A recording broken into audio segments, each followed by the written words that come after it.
સનાતન સ્વામી અને સંગ્રામ આજે પણ યથાવત છે। જલારામ બાપા વિશે બફાટ કરનાર અજ્ઞાની સ્વામી જ્ઞાન પ્રકાશ સ્વામીનો વિરોધ આજે પણ યથાવત છે।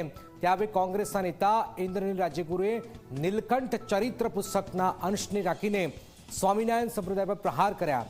નીલકંઠ ચરિત્ર પુસ્તકમાં દેવોના દેવ મહાદેવનું અપમાન થયાનો પણ દાવો થયો છે। ત્યારે જ્ઞાન પ્રકાશ સ્વામીના બફાટ બાદ હવે કયો વિવાદ આગ પકડશે, શું થયું છે, આવું જોઈએ, જાણીએ, સમજીએ।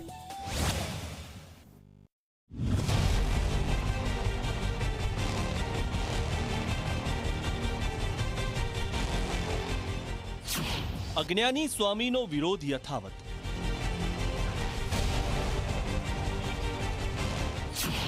રઘુવંશી સમાજના લોકો વિફર્યા।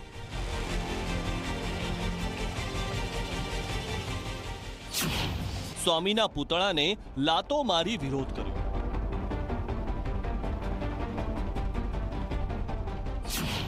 ભગવો ધારણ કરી સનાતન ધર્મને બદનામ કરતા સ્વામિનારાયણ સંપ્રદાયના કેટલાક સાધુઓએ હવે તો હદ કરી નાખી છે। અધૂરા જ્ઞાનમાં બફાટ કરીને પોતાના સોશિયલ મીડિયા ફોલોઅર્સ વધારતા આવા સંતોના કારણે જ સનાતન ધર્મ બદનામ થઈ રહ્યો છે। સુરતના જ્ઞાન પ્રકાશ સ્વામીની વિવાદિત ટિપ્પણીથી આગ હજુ યથાવત છે। જ્ઞાન પ્રકાશ સ્વામીનો હજુ પણ ઠેર ઠેર વિરોધ થઈ રહ્યો છે। પહેલા દિવસે વીરપુરમાં દુકાનો બંધ રાખ્યા બાદ બીજા દિવસે રાજકોટમાં વડતાલ તાબાના સ્વામિનારાયણ મંદિર બહાર લોહાણા સમાજના યુવકોએ ઉગ્ર વિરોધ નોંધાવ્યો। જલારામ બાપા અંગેના નિવેદનથી ગિન્નાયેલા લોકોએ જ્ઞાન પ્રકાશ સ્વામીનું પૂતળું બનાવ્યું અને પૂતળાને લાતો મારી। એટલું જ નહીં, જ્ઞાન પ્રકાશ સ્વામીના પૂતળાનું દહન પણ કર્યું।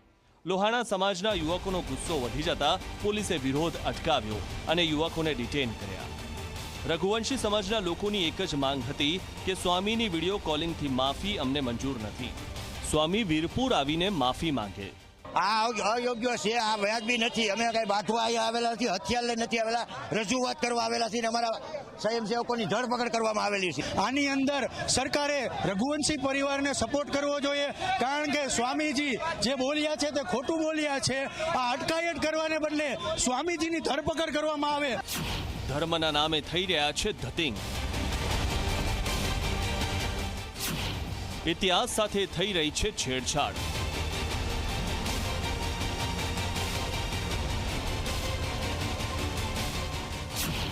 સનાતનને નીચે દેખાડવાનો પ્રયાસ કેમ? ગુણાતીતાનંદ સ્વામી કે જલા ભગત તમારો સંકલ્પ ભગવાન પૂરો કરે અને કાયમને માટે તમારા ભંડાર અખૂટ રહેશે, જાઓ। સ્વામિનારાયણ સંપ્રદાયના અનેક ધતિંગ વારંવાર સામે આવતા હોય છે।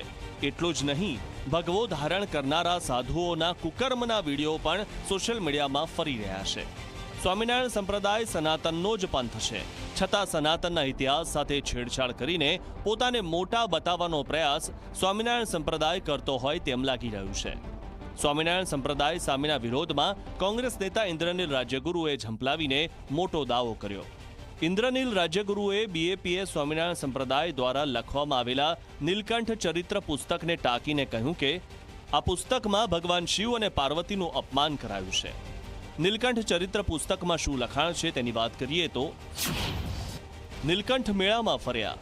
મેળામાં બ્રાહ્મણનો વેશ ધારણ કરીને સાક્ષાત મહાદેવજી અને પાર્વતીજીએ નીલકંઠની ઘણા દિવસ સેવા કરી।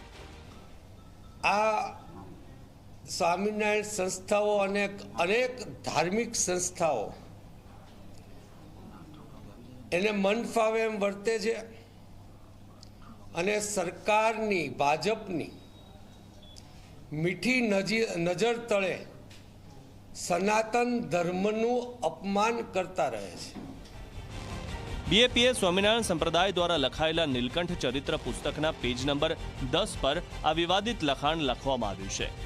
હજુ જ્ઞાન પ્રકાશ સ્વામીના બફાટનો વિવાદ શમ્યો નથી, ત્યાં હવે નીલકંઠ ચરિત્ર પુસ્તકનો વિરોધ શરૂ થઈ ગયો છે। 200 વર્ષોથી વધારે વર્ષોથી ત્યાં જલારામ ક્ષેત્ર ચાલે છે। એમને કોઈના આશીર્વાદની જરૂર નથી। એ પોતે સંત, ભગવાન તુલ્ય સંત હતા। એટલે આવા બધા નિવેદનો તમે તમારા ફેમસ થવા માટે, તમારી પબ્લિસિટી વધારવા માટે આપતા હોય તો તમે રહેવા દેજો। અમે લિમિટમાં છીએ, અમને પણ મર્યાદાઓ ઓળખતા આવડે છે, એટલે મહેરબાની કરીને અમને મજબૂર ના કરશો એવી અમારી તમને કડક શબ્દોમાં તમને ચેતવણી છે। અમે શાંત એટલે રહ્યા કે સનાતન ધર્મનો કોઈ પણ રીતે પ્રચાર પ્રસાર કોઈ કરતું હોય તો આવા 5% લોકો માટેથી એને રોકવાનો પ્રયત્ન કરવો જોઈએ નહીં. આવું ગણી અને અમે શાંતિ જાળવી, પણ હવેથી અમે સ્પષ્ટ કરીએ છીએ કે ક્યાંય પણ આવી સસ્તી પ્રસિદ્ધિ માટેથી જો કોઈ આવો વિડીયો કોઈ સ્વામી અપલોડ કરશે તો અમે એને હવે પાઠ ભણાવી દેવા તૈયાર છીએ. સ્વામિનારાયણ સંપ્રદાય હંમેશા પોતાની સેવા અને નિષ્ઠાપૂર્વકના કામ માટે જાણીતો છે, પરંતુ સંત કહેવાને પણ લાયક ન હોય તેવા અમુક સંતોના કારણે જ આખો સનાતન ધર્મ બદનામ થઈ રહ્યો છે. સનાતન ધર્મને જોડવાનું નહીં પરંતુ તોડવાનું કામ કરતા આવા અજ્ઞાની સંતોને બરાબરનો પાઠ ભણાવવાનો સમય આવી ગયો છે. Bureau report, Zee media.